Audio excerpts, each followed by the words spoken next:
मूर्ति पूजामूलं गुरोर्पदं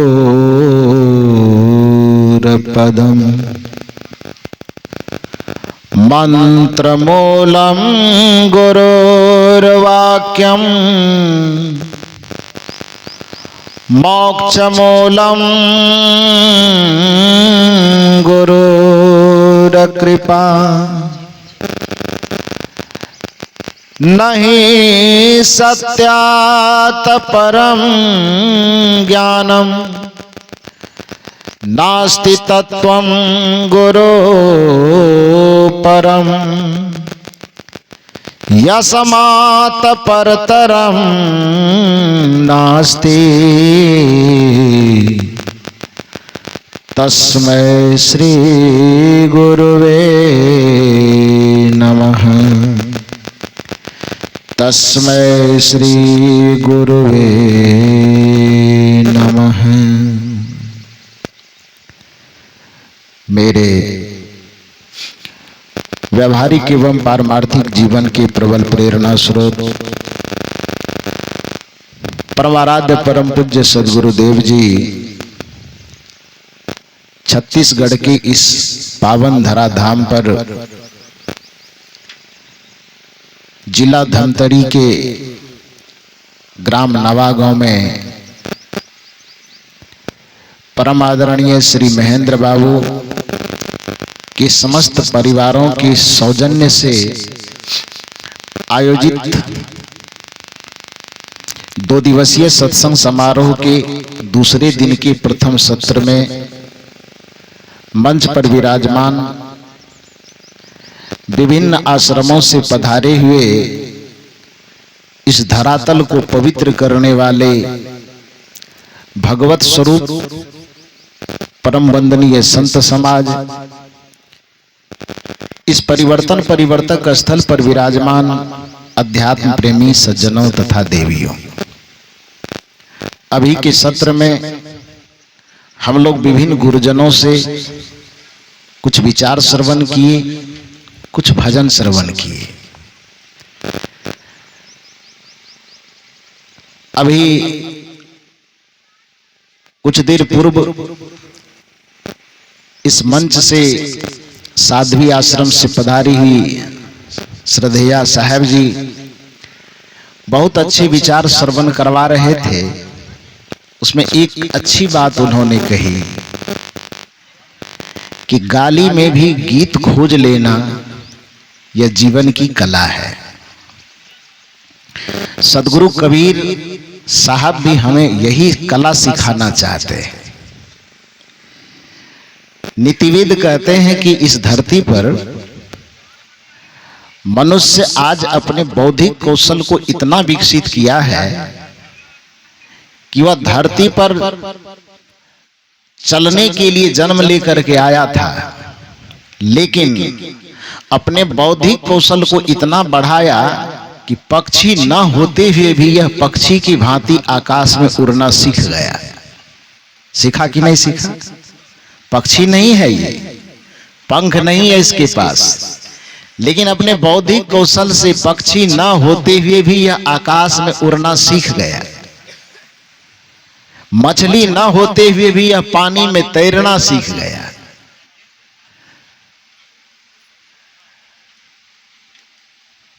सांप न होते हुए भी धरती पर रेंगना तक सीख गया। लेकिन दुर्भाग्य की बात यह है कि मानव जीवन पाकर के भी इस धरती पर मानव की तरह यह जीना नहीं सीख पाया। सद्गुरु कबीर साहब धरती के तमाम मनुष्यों को वह मंत्र वह युक्ति देना चाहते हैं कि इस धरती पर मानव जीवन धारण करके आए हो तो मानव की तरह जिया कैसे जाए।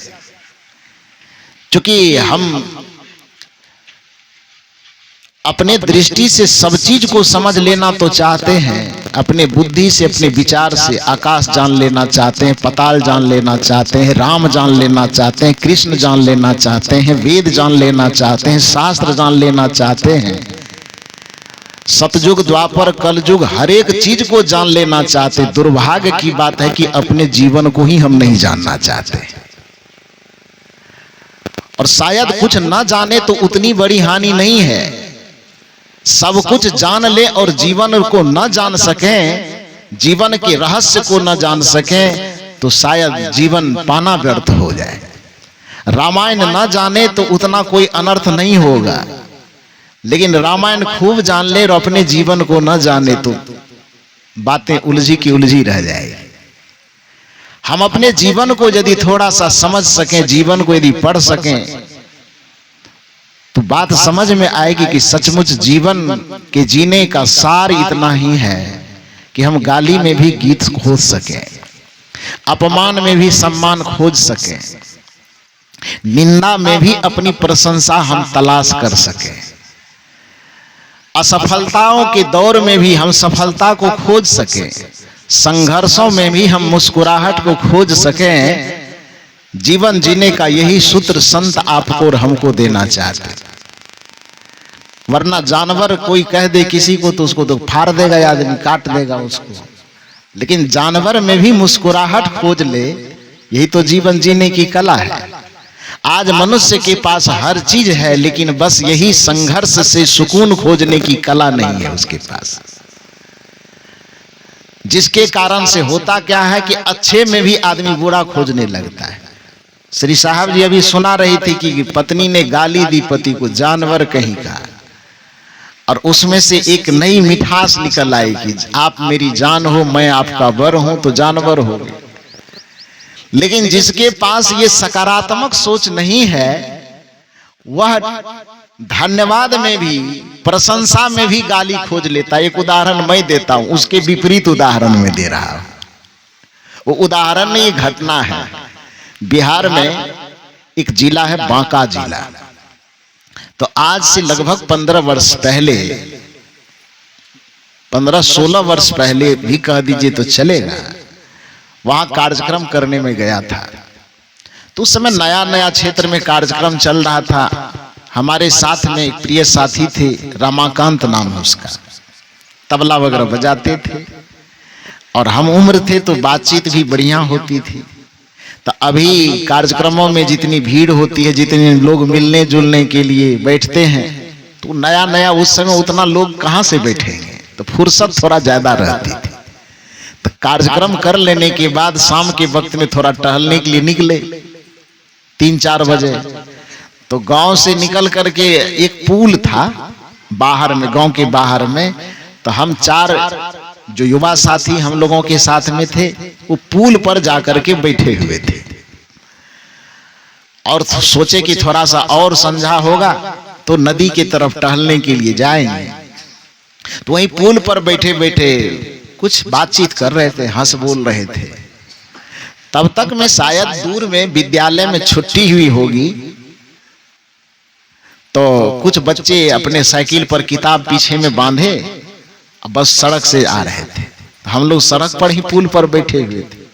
संजोग ऐसा लगा कि शायद 7वां-8वां में कोई बच्चा पढ़ रहा होगा, वो साइकिल पर अपना पुस्तक वगैरह पीछे में बांधे और एकदम हड़बड़ाते हुए चलाते हुए घर जा रहे थे। उस हड़बड़ाहट में क्या हुई, तो उसके साइकिल पर पीछे से किताब खिसक करके 2 ठो गिर गई। तो पुस्तक जैसे गिरी तो पुल के बगल में खेत में कुछ बच्चे बकरी चरा रहे थे। बकरी चराना समझते हैं ना, जैसे मवेशी को लोग चराते हैं, तो वैसे खेत में बकरी चरा रहे थे बच्चे लोग। तो पुस्तक जिसकी गिरी ना, तो हम लोग देखे कि पुस्तक गिर गई, तो उस बच्चे को कह रहे रे उसका पुस्तक गिर गया, थोड़ा सा दे आओ। तो बकरी चराने वाला बच्चा उधर से दौड़े दौड़े आया, और दौड़े आया, अब वो पुस्तक उठाया, पुकार भी रहा है, रे रुको रुको तुम्हारा पुस्तक गिर गया है। तो पुकार भी रहा है और दौड़ते भी जा रहा है। तो पुकारने के बाद आवाज सुना, तो थोड़ी दूर आगे जाकर के साइकिल वाला विद्यार्थी जो था, जिसकी पुस्तक गिरी थी, वो रुक गया। ये दौड़े दौड़े जाकर के पुस्तक दे दिया। पुस्तक देने के बाद बच्चे को आमतौर पे घर में, विद्यालय में सिखाया जाता है कि जब भी आपको कोई कुछ मदद करे तो उसको क्या बोलना है? धन्यवाद बोलना है। अंग्रेजी मीडियम में पढ़ता था तो उसको सिखाया गया था थैंक यू बोलना है। तो बच्चे को जैसे ही हाथ में पुस्तक दिया तो इंग्लिश मीडियम में पढ़ने वाला बच्चा वो पुस्तक देने वाले बच्चे से कहता थैंक यू। तो सुन लिया थैंक यू, लेकिन वो बकरी चराने वाला समझ नहीं पाया कि थैंक यू माने क्या, थैंक यू। तो थैंक यू बोल दिया। उसके बाद क्या किया, तो बच्चा लौट करके वहां से आया तो हमारे साथ में जो दो युवक बैठे हुए थे, कहे अभी झगड़ा लगाऊं। मैंने कहा झगड़ा कैसे लगेगा, रुकिए लगा के दिखाता हूं। तो मुझसे कहा देखिए कैसे झगड़ा लगाता हूं। वो दौड़े दौड़े जो आ रहा था बच्चा, उसको पास बोला इधर आओ। आया, कहा पुस्तक दे दिया? कहा दे दिए। क्या बोला? बोला थैंक यू बोला। क्या बोला वो? थैंक यू बोला। कहा थैंक यू बोला। कहा हाय थैंक यू बोल दिया। तो जैसे ऐसे आश्चर्य करके कहता तुमको थैंक यू बोल दिया। तो बकरी चराने वाला बच्चा पूछता हाँ थैंक यू ही तो बोला। हाँ बहुत खराब बात कह दिया। क्या खराब बात कह दिया? क्या मतलब? अरे थैंक यू मतलब नहीं समझता, इससे घटिया गाली कुछ हो ही नहीं सकता है। इतना खराब गाली दिया है तुमको कि हम मुंह से बता नहीं सकते हैं, तुम्हारा कान उसको सुन नहीं पाएगा। बहुत खराब, मतलब यह समझो कि इससे ज्यादा खराब गाली कुछ हो ही नहीं सकता है। वो बच्चा जो खुशी खुशी उधर से दौड़ते आ रहा था, उसको लगा कि बताओ यार, एक तो हम उसको पुस्तक जा करके दौड़ के दिए, उसने हमको थैंक यू वाला गाली दे दिया, उसको छोड़ेंगे नहीं। अब पलट करके जैसे ही आ रहा था, पलट करके दौड़ करके गया, गए रुको रुको रुको। वो साइकिल वाला सोचा फिर कुछ गिर गया क्या। फिर इधर से दौड़ते दौड़ते गया, रुको रुको रुको। वो भी रुक गया, इधर से गया, कहा पुस्तक दिए तुमको तो तुम हमको थैंक यू को क्यों कहा जी?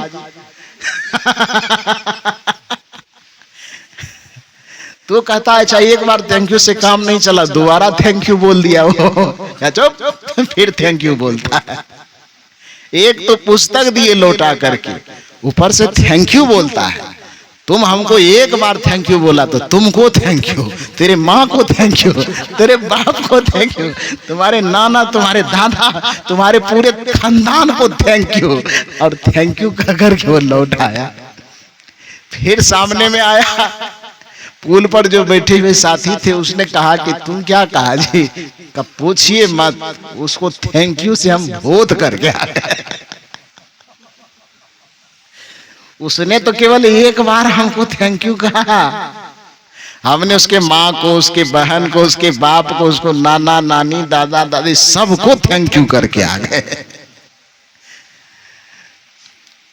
कहने का मतलब यह है कि आदमी की समझ यदि सुलझी हुई हो तो गाली में से गीत खोजा जा सकता है, लेकिन आदमी की समझ उल्टी हो अथवा उल्टी समझ बनाने वाले लोगों, मंथरा जैसे लोगों की संगति हो, तो फिर गीत में से भी गाली को निकाला जा सकता है। यदि समझ सुलझी हुई हो, जिसके संपर्क में, जिसके साथ में हमारा जीवन गुजर बसर हो रहा है, हमारे समझ को वह सीधा रखने वाला हो, तो गाली में से भी गीत निकाला जा सकता है। लेकिन हमारे समझ को मंथरा के तरह यदि बुद्धि फेराने वाला हो, तो गीत में से भी गाली निकाल करके हमारे सामने परोसा जा सकता है और हमारे जीवन को ऐसा उलझा देगा कि उलझ पुलझ मर जाना है, जीवन उसी उलझन में बीत जाएगा, फिर सुखद नहीं हो पाएगा, फिर हम सुख चैन नहीं ढूंढ पाएंगे। कबीर साहब हमारी परख दृष्टि, हमारी विचार दृष्टि, हमारी विवेक दृष्टि में वह मंत्र फूंक देना चाहते हैं, जिस मंत्र के माध्यम से हम अपने जीवन को इतना सकारात्मक बना लेंगे कि सचमुच में पूरा जीवन ही हमारा गीत बन जाएगा। और जीवन को गीत बनाने की युक्ति क्या है? वैसे संतों की ही दृष्टि में केवल जीवन गीत ऐसा नहीं है, फिल्मी दुनिया के लोगों ने भी जीवन को बड़ा सुंदर गीत कहा है। एक फिल्म का गाना आप लोग सुनते होंगे, बचपन में हम खूब सुनते थे, जिंदगी प्यार का गीत है। सुने कभी? सुना दो, पूरे सुनाओ कि 2 लाइन? पूरा नहीं सुनाऊंगा, कर्जा तो आप दिए नहीं है। जिंदगी प्यार का गीत है, इसे हर दिल को गाना पड़ेगा। जिंदगी आगे क्या है? केवल गीत ही नहीं है, तब क्या है? जिंदगी गम का सागर भी है, तैर के पार जाना पड़ेगा। हमारे जिंदगी के 2 हिस्से हैं, सुख का भी हिस्सा है, दुख का भी हिस्सा है। यह गीत भी है और गम का सागर भी है। यदि इस जीवन को हम गीत नहीं बना सके तो हमारे जीवन को गम का सागर बनने में, परेशानी का सागर बनने में, उलझन और समस्या का सागर बनने में भी देर नहीं लगेगा। 2 में से एक चीज तो बनाना ही पड़ेगा आपको, और 2 में से एक चीज बनाना यह आवश्यक है, क्योंकि संसार द्वैत का नाम है। यदि आपने दिया नहीं जलाया तो अंधकार आपको घेर लेगा। ये कदापि नहीं हो सकता है कि हम दिया से भी दुश्मनी करके रहें और हम अंधेरा से भी बचे रह सकते हैं। ये हो सकता है क्या? क्योंकि अंधेरा और अलग से कोई चीज है नहीं। अंधकार की परिभाषा यदि संसार में कुछ दी जा सकती है तो बस इतना ही कहा जा सकता है कि प्रकाश की अनुपस्थिति को हम अंधकार कहते हैं। जहां प्रकाश न हो, प्रकाश का अभाव हो, तो उस प्रकाश के अभाव को ही हम अंधकार कहते हैं। तो यदि हमने दिया जलाने का प्रयत्न न किया तो अंधकार से घिरने से हमें कोई बचा नहीं सकता है। उसी तरह से संतों के शरण में आकर के, साधु की संगति में आकर के यदि हम अपने जीवन को गीतमय बनाने का, संगीतमय बनाने का प्रयास नहीं किया तो हमारे जीवन को गम का सागर बनने से कोई नहीं बचा सकता है, कोई नहीं रोक सकता है। जिंदगी प्यार का गीत है, तो गा लीजिए ना, मना कौन किया है? क्यों नहीं गा रहे हैं? जिंदगी को गीत बना करके गाइए। कृष्ण ने जीवन को गीत बना करके गाया, इसलिए वह परमात्मा के पूर्ण अवतार कहलाए। आत्मा को संपूर्ण रूप से जिया उन्होंने, इसलिए वह परमात्मा का पूर्ण अवतार कहलाए। देखिए उनके जीवन को पढ़ करके देखिए तो पता चलेगा। अब कौन आदमी होगा जो सांप के फन पर चढ़ करके नाचेगा? हालांकि ये कहानी बनाई गई, लेकिन उस कहानी का संकेत आपको और हमको सिखाने के लिए दिया गया। लेकिन हमने तो केवल चित्रों में सांप के ऊपर में कृष्ण को नाचते हुए दिखाया। उसके जीवन के उस सूत्र को हम पकड़ नहीं पाए कि वो सिखाना क्या चाहता है। कि जैसे कृष्ण के जीवन में एक नाग आया डसने के लिए, आपके भी जीवन में बहुत सारे नाग आते हैं डसने के लिए। आता है कि नहीं? कृष्ण के जीवन में जैसे कालिया आया जहर फूंकने के लिए, वैसे आपके भी कानों में, आपके भी दिल में, आपके भी मन में, आपके भी मस्तिष्क में हमेशा जहर फूंकने के लिए बहुत सारे वातावरण तैयार किए जाते हैं। पत्नी डांट करके पति को कुछ बोलती है तो उस समय पति का मन कैसा जहर से भरता है। यदि पत्नी को पति डांट करके किसी समय कुछ बोलते हैं तो उस समय उसका मन कैसा जहरीला वातावरण से भर जाता है। किसी की जब निंदा होती है, किसी की जब शिकायत होती है, किसी से जब झूठ बोला जाता है, किसी के साथ जब छल किया जाता है, किसी के साथ प्रपंच किया जाता है, तो उस समय हमारे मन में कितना जहर भर जाता है, ये आप और हम स्वाभाविक रूप से समझ सकते हैं।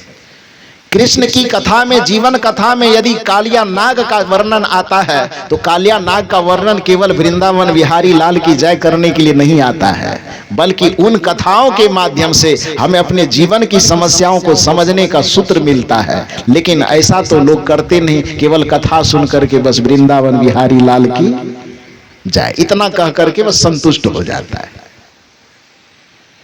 श्री कृष्ण जी के जीवन का यह चरित्र हमें सिखा रहा है कि जैसे कृष्ण के सामने नाग आया, सांप आया, जहरीला वातावरण आया, उस जहरीले वातावरण से वो घबराए नहीं।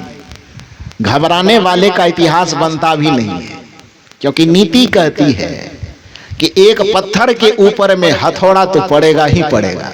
निर्भर यह करता है कि यदि पत्थर हथौड़े की चोट से टूट गया तो वह कंकर बन जाएगा, और हथौड़े की चोट को यदि वह बर्दाश्त कर लिया तो वह शंकर बन जाएगा। बस यही रास्ता है कंकर और शंकर का।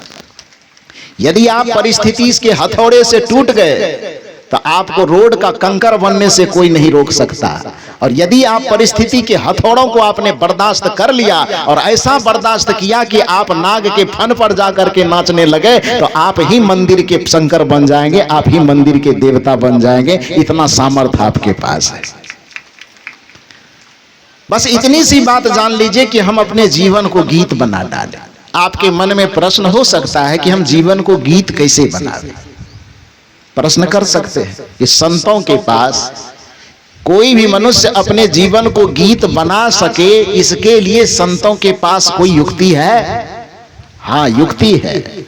उसी युक्ति के अभाव में मनुष्य पूरे संसार में दुखी हो रहा है। सदगुरु कबीर साहब ने शायद इसी बात को ध्यान में रख करके यह साखी कहे होंगे, 5 तत्व का पूतरा मानुष धरिया नाव, एक कला के बिछुरे विकल होत सब ठाव। कि आज मनुष्य के पास हर एक प्रकार की संपन्नता है, लेकिन उसके पास मात्र एक कला नहीं है। वही कला है अपने जीवन को गीत बनाने की कला, अपने जीवन को मधुरता से घोलने की कला। कैसे घोलें? क्योंकि जीवन में जिसको ये कला नहीं आती है वही परिस्थिति से घबराता है। नीति का एक वचन में और कहूं तो दूध को फटने से वही डरता है जिसको पनीर बनाने की कला, थोड़ा जोर से बोल दीजिए, दूध के फटने से कौन डरता है भाई? जिसको पनीर बनाने की कला नहीं आती। किसी आदमी को हाथ पैर पकड़ करके नदी में फेंक दिया जाए तो नदी में फेंकने के बावजूद डर से चिल्लाएगा कौन? हाथ गोड़ कौन पटकेगा? जिसको तैरने की कला नहीं आती है। और कदाचित जिसको तैरने की कला आती हो वह क्या करेगा?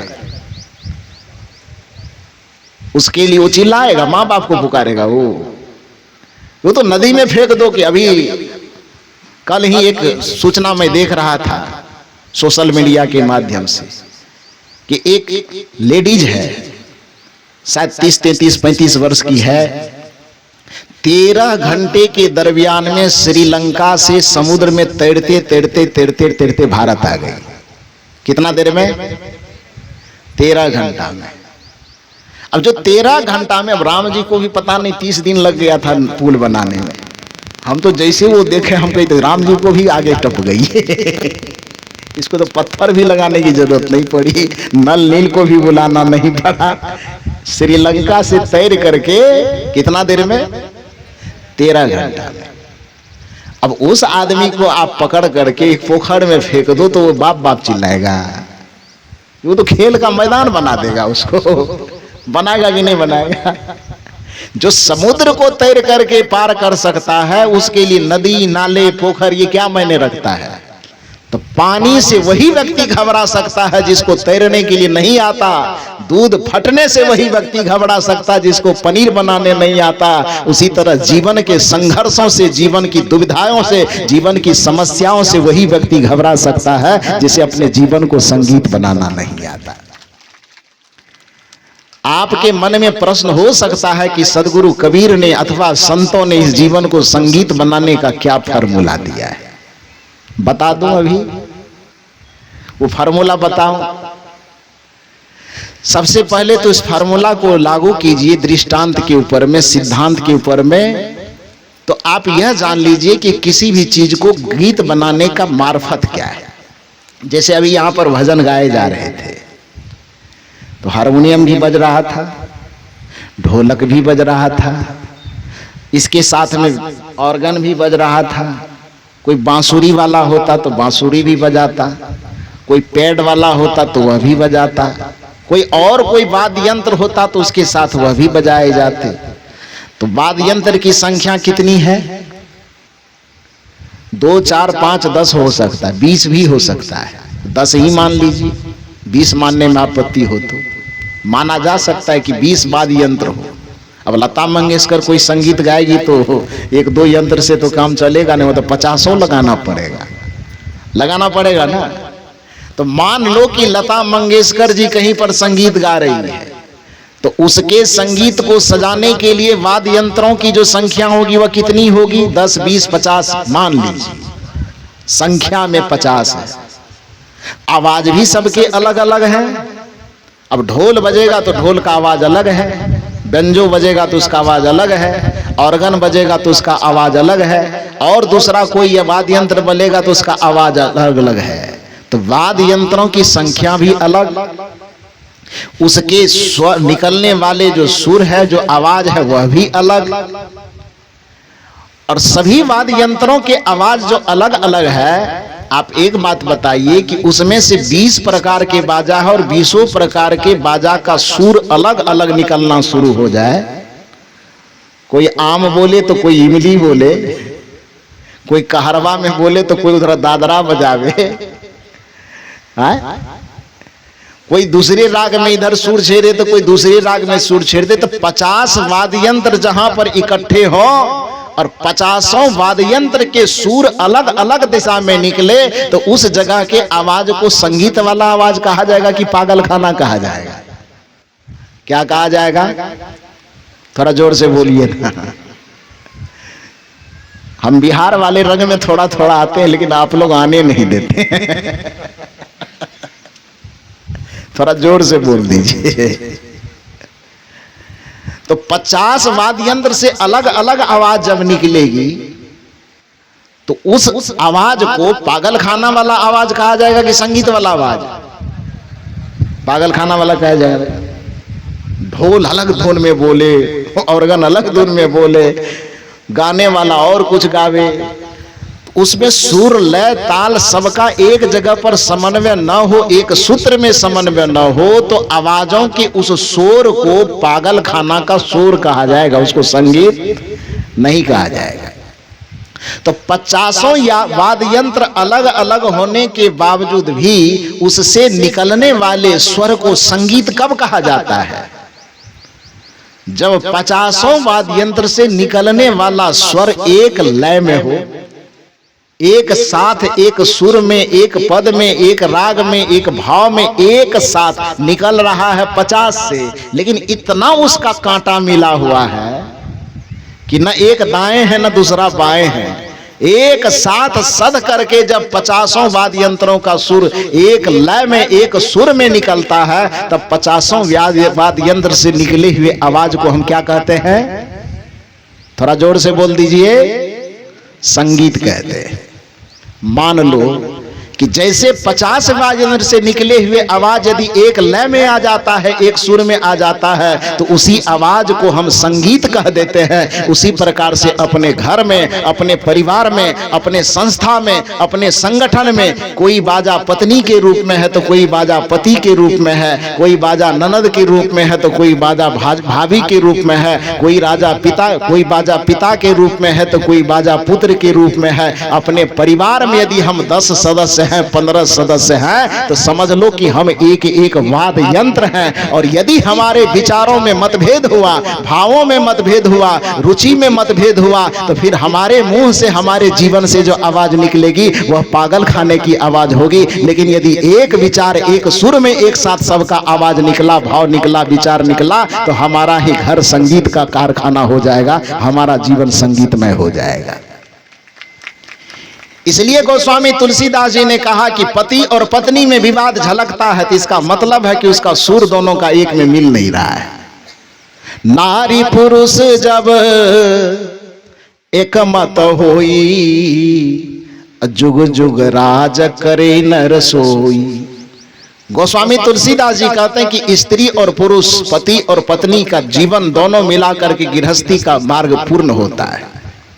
और उसमें पत्नी कुछ और सोच रही हो, पति कुछ और सोच रहा हो, सास कुछ और सोच रही हो, बहू कुछ और सोच रही हो, बेटे कुछ और सोच रहे हो, पिता कुछ और सोच रहे हो। परिवार में 4 सदस्य हैं और चारों का सोच एक जगह पर आकर के एक केंद्र पर मिल नहीं रहा हो, तो उस घर में कभी संगीत बजेगा? तब क्या होगा? महाभारत का नगाड़ा बजेगा।